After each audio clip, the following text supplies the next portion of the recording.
Just before we finish with the very last chapter, I just want to say thank you to anyone who's listened and read along with me with one of my favorite stories of all time. I've so enjoyed doing this, and I can't wait to finish the book, so let's get into it, okay?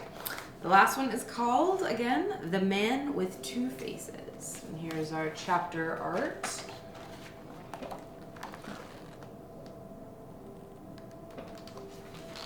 Here we go.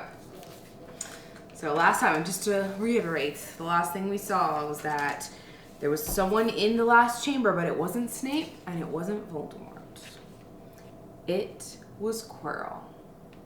You, gasped Harry. Quirrell smiled.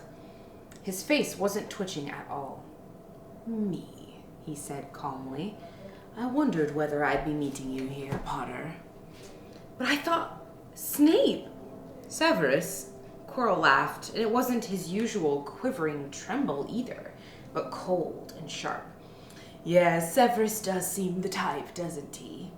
So useful to have him swooping around like an overgrown bat. Next to him, who would suspect poor stuttering Professor Quirrell? Harry couldn't take it in. This couldn't be true. It couldn't. But Snape tried to kill me. No, I tried to kill you. Your friend, Miss Granger, accidentally knocked me over as she rushed to set fire to Snape at that Quidditch match. She broke my eye contact with you. Another few seconds and I'd have gotten you off that broom. I'd have managed it before then if Snape hadn't been muttering a counter curse trying to save you. Snape was trying to save me? Of course, said Quirrell coolly. Why do you think he wanted to referee your next match? He was trying to make sure I didn't do it again. Funny, really. He needn't have bothered. I couldn't do anything with Dumbledore watching. All the other teachers thought Snape was trying to stop Gryffindor winning. He did make himself unpopular. And what a waste of time when, after all that, I'm going to kill you tonight. Quirrell snapped his fingers. Ropes sprang out of thin air and wrapped themselves tightly around Harry. You're too nosy to live, Potter, scurrying around the school at Halloween like that. For all I knew, you'd seen me coming to look at what was guarding the stone. You let the troll in? Certainly. I have a special gift with trolls. You must have seen what I did to the one in the chamber back there.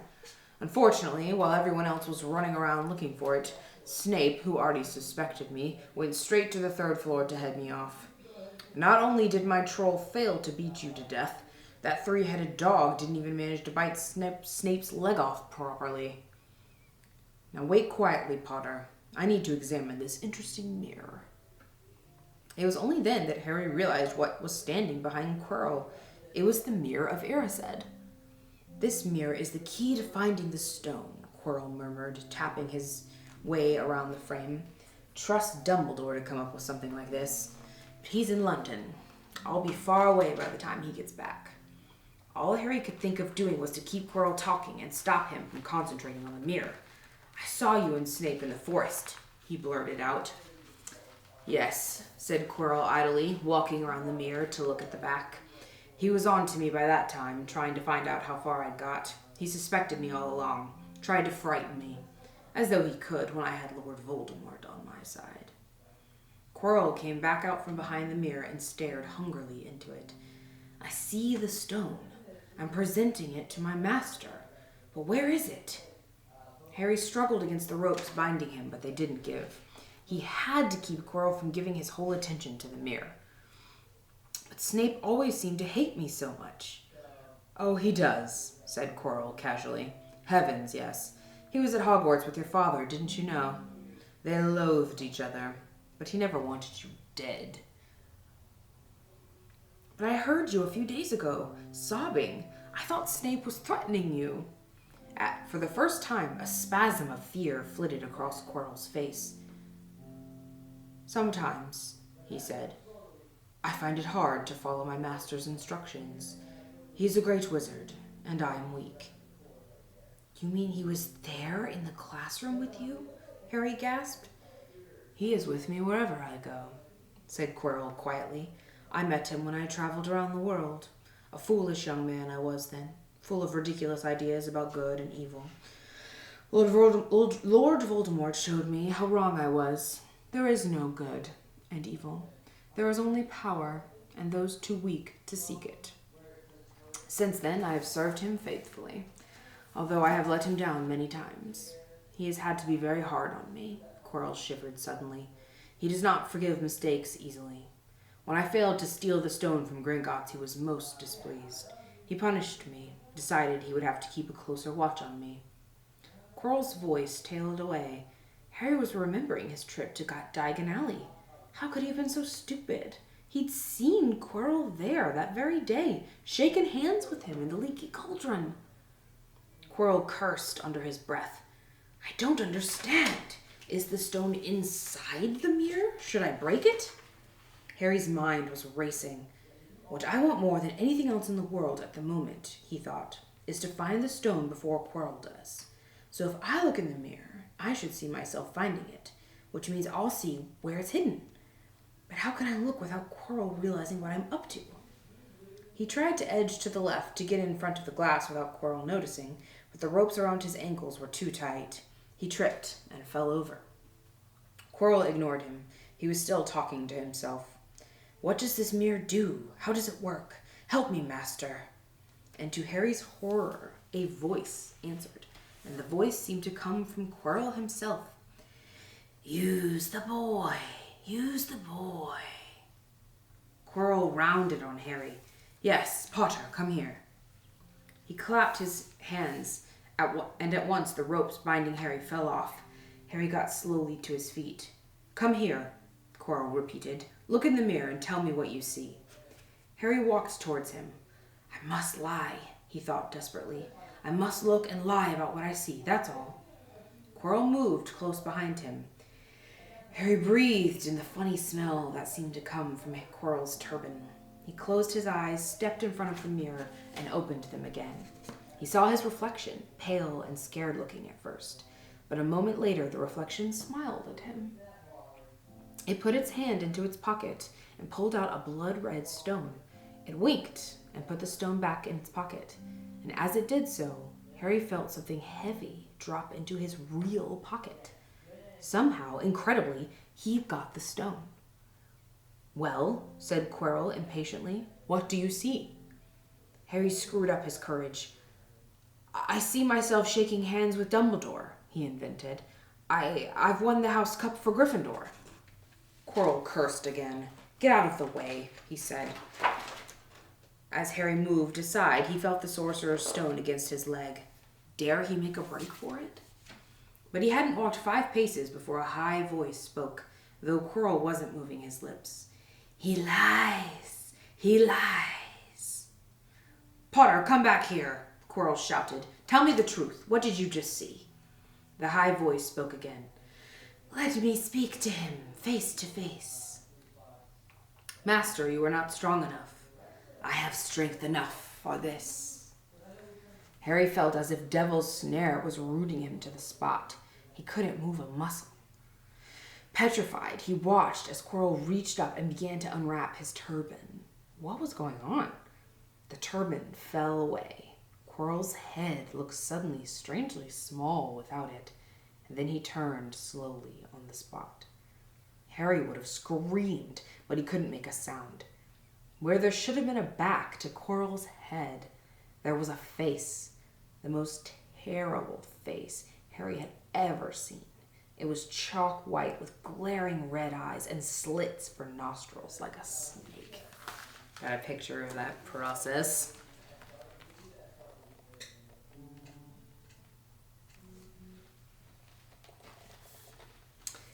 Harry Potter, it whispered.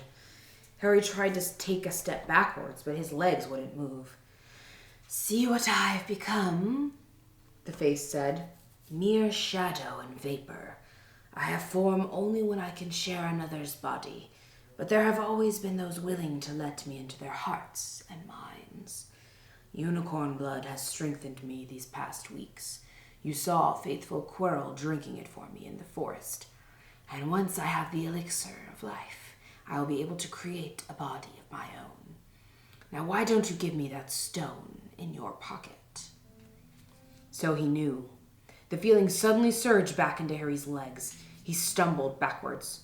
"Don't be a fool," snarled the face. "Better save your own life and join me, or you'll meet the same end as your parents. They died begging me for mercy." "Liar!" Harry shouted suddenly. Quirrell was walking backwards at him so that Voldemort could still see him. The evil face was now smiling. "How touching," it hissed. "I always value bravery. Yes, boy, your parents were brave. I killed your father first, and he put up a courageous fight. But your mother needn't have died. She was trying to protect you. Now give me the stone unless you want her to have died in vain." "Never!" Harry sprang towards the flame door, but Voldemort screamed, "Seize him!" And next second, Harry felt Quirrell's hands close on his wrist. At once, a needle-sharp pain seared across Harry's scar.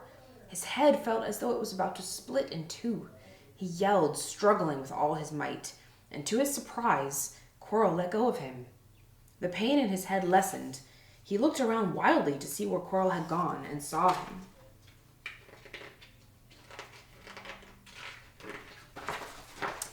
Saw him hunched in pain, looking at his fingers. They were blistering before his eyes.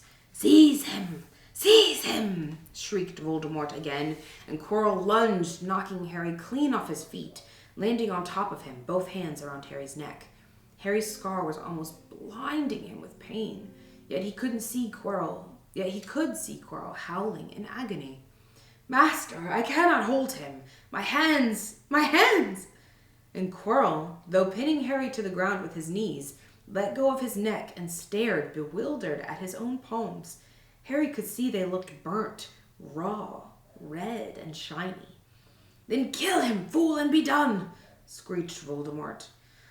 Quirrell raised his hand to perform a deadly curse, but Harry, by instinct, reached up and grabbed Quirrell's face. "Ah!"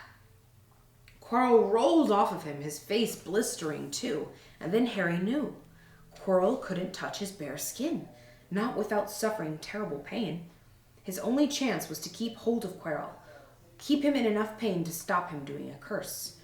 Harry jumped to his feet, caught Quirrell by the arm, and hung on as tight as he could. Quirrell screamed and tried to throw Harry off. The pain in Harry's head was building. He couldn't see. He could only hear Quirrell's terrible shrieks and Voldemort's yells of "Kill him! Kill him!" and other voices, maybe in Harry's own head, crying, "Harry! Harry!" He felt Quirrell's arm wrenched from his grasp, knew all was lost, and fell into blackness, down, down, down. Something gold was glinting just above him. The snitch. He tried to catch it, but his arms were too heavy. He blinked. It wasn't the snitch at all. It was a pair of glasses. How strange. He blinked again. The smiling face of Albus Dumbledore swam into view above him. "Good afternoon, Harry," said Dumbledore. Harry stared at him. Then he remembered, "Sir! The stone! It was Quirrell! He's got the stone, sir! Quick!" "Calm yourself, dear boy. You are a little behind the times," said Dumbledore. "Quirrell does not have the stone." "Then who does? Sir, Harry, please relax, or Madame Pomfrey will have me thrown out." Harry swallowed and looked around him. He realized he must be in the hospital wing. He was lying in a bed with white linen sheets, and next to him was a table piled high with what looked like half of the sweet shop. "Tokens from your friends and admirers," said Dumbledore, beaming. "What happened down in the dungeons between you and Professor Quirrell is a complete secret, so naturally, the whole school knows. I believe your friends Misters Fred and George Weasley were responsible for trying to send you a lavatory seat. No doubt they thought it would amuse you. Madame Pomfrey, however, felt it might not be very hygienic and confiscated it." "How long have I been in here?" 3 days. Mr. Ronald Weasley and Miss Granger will be most relieved you have come round. They have been extremely worried." "But, sir, the stone." "I see you are not to be distracted. Very well, the stone. Professor Quirrell did not manage to take it from you. I arrived in time to prevent that, although you were doing very well on your own, I must say. You got there? You got Hermione's owl? We must have crossed in mid-air. No sooner had I reached London than it became clear to me that the place I should be was the one I had just left. I arrived just in time to pull Quirrell off of you. It was you. I feared I might be too late. You nearly were. I couldn't have kept him off the stone much longer. Not the stone, boy, you. The effort involved nearly killed you. For one terrible moment there I was afraid that it had. As for the stone, it has been destroyed. Destroyed? Said Harry blankly. Oh, your friend, Nicholas Flamel. Oh, you know about Nicholas? Said Dumbledore, sounding quite delighted. You did do the thing properly, didn't you? Well, Nicholas and I have had a chat and agreed it's all for the best. But that means he and his wife will die, won't they? They have enough elixir stored to set their affairs in order, and then yes, they will die. Dumbledore smiled at the look of amazement on Harry's face. To one as young as you, I'm sure it seems incredible, but to Nicholas and Purnell, it really is like going to bed after a very, very long day. After all, to the well-organized mind, death is but the next great adventure. You know, the stone was really not such a wonderful thing. As much money and life as you could want. The two things most human beings would choose above all. The trouble is, humans do have a knack of choosing precisely those things which are worst for them. Harry lay there, lost for words. Dumbledore hummed a little and smiled at the ceiling. Sir, said Harry, I've been thinking, sir, even if the stone's gone, I mean, you know who. Call him Voldemort, Harry. Always use the proper name for things. Fear of a name increases fear of the thing itself. Yes, sir. Well, Voldemort's going to try other ways of coming back, isn't he? I mean, he hasn't gone, has he? No, Harry, he has not. He is still out there somewhere, perhaps looking for another body to share. Not being truly alive, he cannot be killed. He left Quirrell to die. He shows just as little mercy as his followers as to his enemies.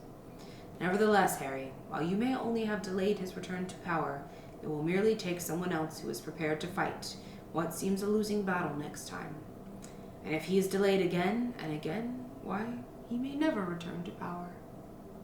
Harry nodded, but stopped quickly because it made his head hurt. Then he said, Sir, there are some other things I'd like to know, if you can tell me. Things I want to know the truth about. The truth, Dumbledore sighed. It is a beautiful and terrible thing, and should therefore be treated with great caution. However, I shall answer your questions unless I have a very good reason not to, in which case I beg you'll forgive me. I shall not, of course, lie. Well, Voldemort said that he only killed my mother because she tried to stop him killing me. But why would he want to kill me in the first place? Dumbledore sighed, very deeply this time. Alas, the first thing you ask me I cannot tell you. Not today, not now. You will know one day. Put it from your mind for now, Harry. When you are older, I know you hate to hear this. When you are ready, you will know. And Harry knew it would be no good to argue. Why couldn't Quirrell touch me? Your mother died to save you. If there is one thing Voldemort cannot understand, it is love. He didn't realize that love as powerful as your mother's for you leaves its own mark. Not a scar, no visible sign.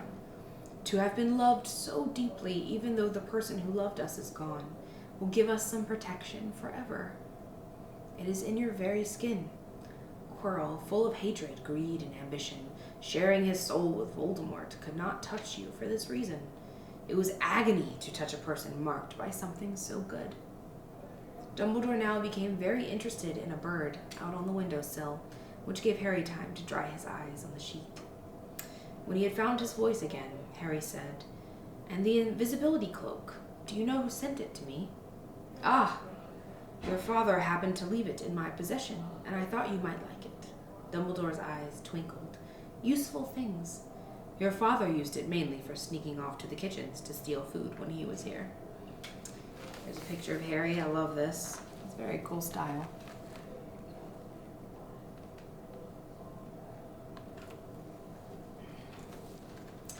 And there's something else. Fire away. Quirrell and Snape. Professor Snape, Harry. Yes, him.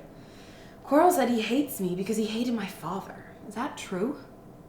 Well, they did rather detest each other, not unlike yourself and Mr. Malfoy. And then your father did something Snape could never forgive. What? He saved his life. What? Yes, said Dumbledore dreamily. Funny, the way people's minds work, isn't it? Professor Snape couldn't bear being in your father's debt. I do believe he worked so hard to protect you this year because he felt that would make him and your father quits.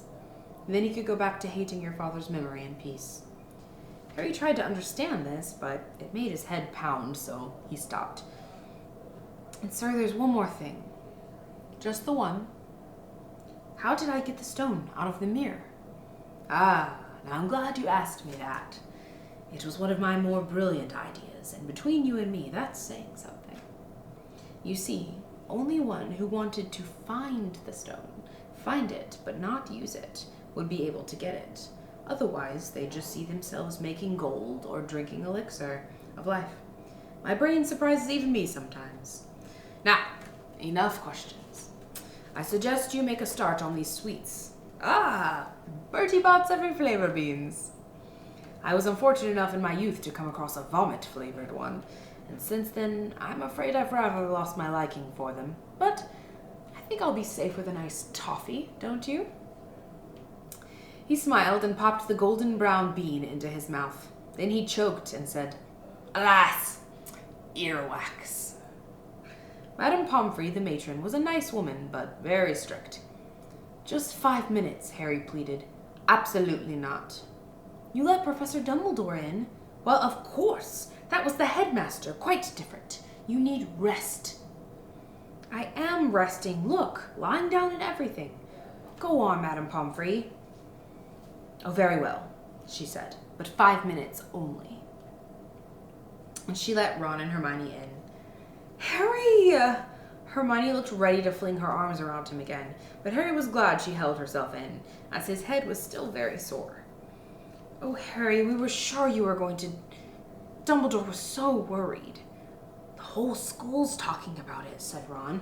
What really happened? It was one of those rare occasions when the true story is even more strange and exciting than the wild rumors. Harry told them everything. Quirrell, the mirror, the stone, and Voldemort. Ron and Hermione were a very good audience. They gasped in all the right places, and when Harry told them what was under Quirrell's turban, Hermione screamed out loud. So the stone's gone? Said Ron finally. Flamel's just going to die? That's what I said, but Dumbledore thinks that, what was it? To the well-organized mind, death is but the next great adventure. I always said he was off his rocker, said Ron, looking quite impressed at how mad his hero was. So what happened to you two? Said Harry. Well, I got back all right, said Hermione. I brought Rod round. That took a while, and we were dashing up to the Owlry to contact Dumbledore when we met him in the entrance hall. He already knew. He just said, Harry's gone after him, hasn't he? And hurled off to the 3rd floor. Do you think he meant for you to do it? Said Ron. Sending you your father's cloak and everything? Well, Hermione exploded. If he did, I mean to say, that's terrible. You could have been killed. No, it isn't, said Harry thoughtfully. He's a funny man, Dumbledore. I think he sort of wanted to give me a chance. I think he knows more or less everything that goes on here, you know. I reckon he had a pretty good idea we were going to try, and instead of stopping us, he just taught us enough to help. I don't think it was an accident he let me find out how the mirror worked. It's almost like he thought I had the right to face Voldemort if I could. Yeah, Dumbledore's barking, all right, said Ron proudly. Listen, you've got to be up for the end of your feast tomorrow. The points are all in, and Slytherin won. Of course, you missed the last Quidditch match. We were steamrolled by Ravenclaw without you, but the food will be good. At that moment, Madame Pomfrey bustled over. You've had nearly 15 minutes now. Out, she said firmly. After a good night's sleep, Harry felt nearly back to normal. I want to go to the feast, he told Madame Pomfrey as she straightened his mini sweet boxes. I can, can't I? Professor Dumbledore says you are to be allowed to go, she said sniffily, as though in her opinion Professor Dumbledore didn't realize how risky feasts could be. And you have another visitor. Oh, good, said Harry. Who is it? Hagrid sidled through the door as he spoke. As usual, when he was indoors, Hagrid looked too big to be allowed. He sat down next to Harry, who took one look at him and burst into tears. It's all my ruddy fault, he sobbed, his face in his hands. I told the evil Git how to get past Fluffy. I told him. It was the one thing he didn't know, and I told him. You could have died, all for a dragon egg. I'll never drink again. I should be chucked out and made to live as a muggle. Hagrid, said Harry, shocked to see Hagrid shaking with grief and remorse, great tears leaking down into his beard.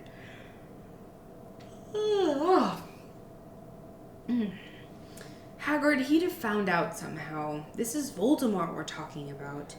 He'd have found out even if you hadn't told him. You could have died, sobbed Hagrid. And don't say the name. Voldemort, Harry bellowed, and Hagrid was so shocked he stopped crying. I've met him, and I'm calling him by his name. Please cheer up, Hagrid. We saved the stone. It's gone. He can't use it. Have a chocolate frog. I've got loads. Hagrid wiped his nose on the back of his hand and said, That reminds me. I got you a present. It's not a stout sandwich, is it? Said Harry anxiously, and at last Hagrid gave a weak chuckle. Nah. Dumbledore gave me the day off yesterday to fix it. Of course, he should have sacked me instead. Anyway, got you this. It seemed to be a handsome leather-covered book. Harry opened it curiously. It was full of wizard photographs. Smiling and waving at him from every page were his mother and father. Sent owls off to all your parents' old school friends asking for photos. Knew you didn't have any. Do you like it? Harry couldn't speak, but Hagrid understood. Harry made his way down to the end-of-year feast alone that night. He had been held up by Madame Pomfrey's fussing about, insisting on about giving him one last checkup, so the great hall was already full. It was decked out in the Slytherin colors of green and silver to celebrate Slytherin's winning the House Cup for the 7th year in a row. A huge banner showing the Slytherin serpent covered the wall behind the high table. When Harry walked in, there was a sudden hush, and then everybody started talking loudly at once. He slipped into a seat between Ron and Hermione at the Gryffindor table, and tried to ignore the fact that people were standing up to look at him. Fortunately, Dumbledore arrived moments later. The babble died away. Another year gone, Dumbledore said cheerfully, and I must trouble you with an old man's wheezing waffle before we sink our teeth into our delicious feast. What a year it has been! Hopefully your heads are a little fuller than they were. You have the whole summer ahead to get them nice and empty before next year starts. Now, as I understand it, the House Cup here needs awarding, and the points stand thus. In 4th place, Gryffindor, with 312 points. In 3rd, Hufflepuff, with 352. Ravenclaw have 426, and Slytherin 472. A storm of cheering and stamping broke out from the Slytherin table. Harry could see Draco Malfoy banging his goblet on the table. It was a sickening sight. Yes, well done, Slytherin, said Dumbledore. However, recent events must be taken into account. The room went very still. The Slytherin's smiles faded a little. Ahem, said Dumbledore. I have a few last-minute points to dish out. Let me see. Yes. First, to Mr. Ronald Weasley. Ron went purple in the face. He looked like a radish with bad sunburn. For the best played game of chess Hogwarts has seen in many years, I award Gryffindor House 50 points. Gryffindor cheers nearly raised the bewitched ceiling. The stars overhead seemed to quiver. Percy could be heard telling the other prefects, My brother, you know, my youngest brother, got past McGonagall's giant chess set. At last, there was silence again. Second, to Miss Hermione Granger, for the use of cool logic in the face of fire, I award Gryffindor House 50 points. Hermione buried her face in her arms. Harry strongly suspected she had burst into tears. Gryffindors up and down the table were beside themselves. They were 100 points up. "Third, to Mr. Harry Potter," said Dumbledore.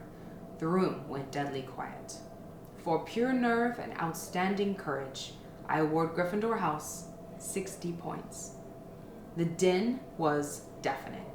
Those who could add up while yelling themselves hoarse knew that Gryffindor now had 472 points, exactly the same as Slytherin.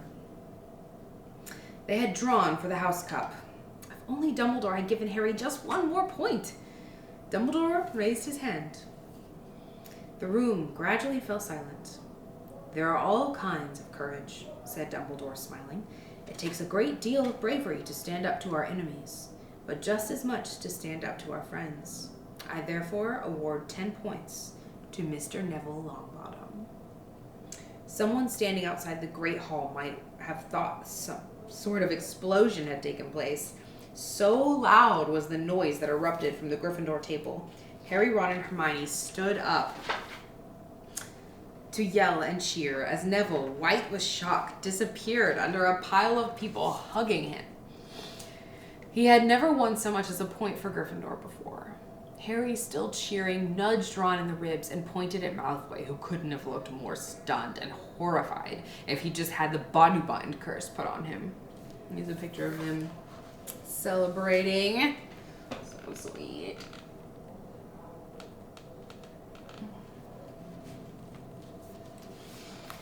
Which means, Dumbledore called over the storm of applause, or even Ravenclaw and Hufflepuff were celebrating the downfall of Slytherin. "We need a little change of decoration." He clapped his hands. In an instant, the green hangings became scarlet, and the silver became gold. The huge Slytherin serpent vanished, and a towering Gryffindor lion took its place. Snape was shaking Professor McGonagall's hand with a horrible forced smile. He caught Harry's eye, and Harry knew at once that Snape's feelings towards him hadn't changed one jot. This didn't worry Harry. It seemed as though life would be back to normal next year, or as normal as it ever was at Hogwarts. It was the best evening of Harry's life, better than winning at Quidditch or Christmas or knocking out mountain trolls. He would never, ever forget tonight. Harry had almost forgotten that the exam results were still to come, but come they did. To their great surprise, both he and Ron passed with good marks. Hermione, of course, came top of the year. Even Neville scraped through, his good herbology mark making up for his abysmal potions one. They had hoped that Goyle, who was almost as stupid as he was mean, might be thrown out, but he passed too. It was a shame, but as Ron said, you couldn't have everything in life. And suddenly, their wardrobes were empty, their trunks were packed. Neville's toad was found lurking in a corner of the toilets. Notes were handed out. Oh goodness, Dumbledore, no! Ugh. Malfunction! No! Stay. Oh my gosh. Now I'm gonna have to edit this. Can you see him? Okay. Notes were handed out to all the students, warning them not to use magic over the holidays. "I always hope they'll forget to give us these," said Fred Weasley sadly. Hagrid was there to take them down to the fleet of boats that sailed across the lake. They were boarding the Hogwarts Express, talking and laughing as the countryside became greener and tidier, eating Bertie Bott's every flavor beans as they sped past Muggle towns, pulling off their wizard robes and putting on jackets and coats, pulling into platform 9 3/4 at King's Cross Station. It took quite a while for them all to get off the platform. The wizened old guard was up by the ticket barrier, letting them go through the gate in 2s and 3s so they didn't attract attention by all bursting out of a solid wall at once and alarming the Muggles. "You must come and stay this summer," said Ron. "Both of you. I'll send you an owl." "Thanks," said Harry. "I'll need something to look forward to." People jostled them as they moved towards the gateway back to the Muggle world. Some of them called, "Bye, Harry. See you, Potter." "Still famous," said Ron, grinning at him. "Not where I'm going, I promise you," said Harry. He, Ron, and Hermione passed through the gateway together. "There he is, Mum. Look, here he is, look." It was Ginny Weasley, Ron's younger sister, but she wasn't pointing at Ron. "Harry Potter," she squeaked. "Look, Mum, I can see." "Be quiet, Ginny, and it's rude to point." Miss Weasley smiled down at them. "Busy here," she said. "Very," said Harry. "Thanks for the fudge and the jumper, Miss Weasley." "Oh, it was nothing, dear." "Ready, are you?" It was Ready, are you? It was Uncle Vernon. Vernon. Still purple-faced, still mustached, still looking furious at the nerve of Harry carrying an owl in a cage in a station full of ordinary people. Behind him stood Aunt Petunia and Dudley, looking terrified at the very sight of Harry. "You must be Harry's family," said Miss Weasley. "In a manner of speaking," said Uncle Vernon. "Hurry up, boy. We haven't gotten all day." He walked away. Harry hung back for a last word with Ron and Hermione. "See you over the summer, then." "Hope you have a good holiday," said Hermione, looking uncertainly after Uncle Vernon, shocked that anyone could be so unpleasant. "Oh, I will," said Harry, and they were surprised at the grin that was spreading over his face. They don't know we're not allowed to use magic at home. I'm going to have a lot of fun with Dudley this summer. That's it. Here's our last picture. I think. Let's see if there's one there. Yeah, that's it. There's an acknowledgements page with a toad. And then the inside cover has like a pretty Hogwarts picture. Yeah, that's the end. The end. We're done. Ah! That was amazing. Thank you so much, you guys. I hope you enjoyed it. I'm going to make a video showing all of the props and my crazy way of arranging them all. But yeah, I hope you enjoyed it. Bye, Muggles.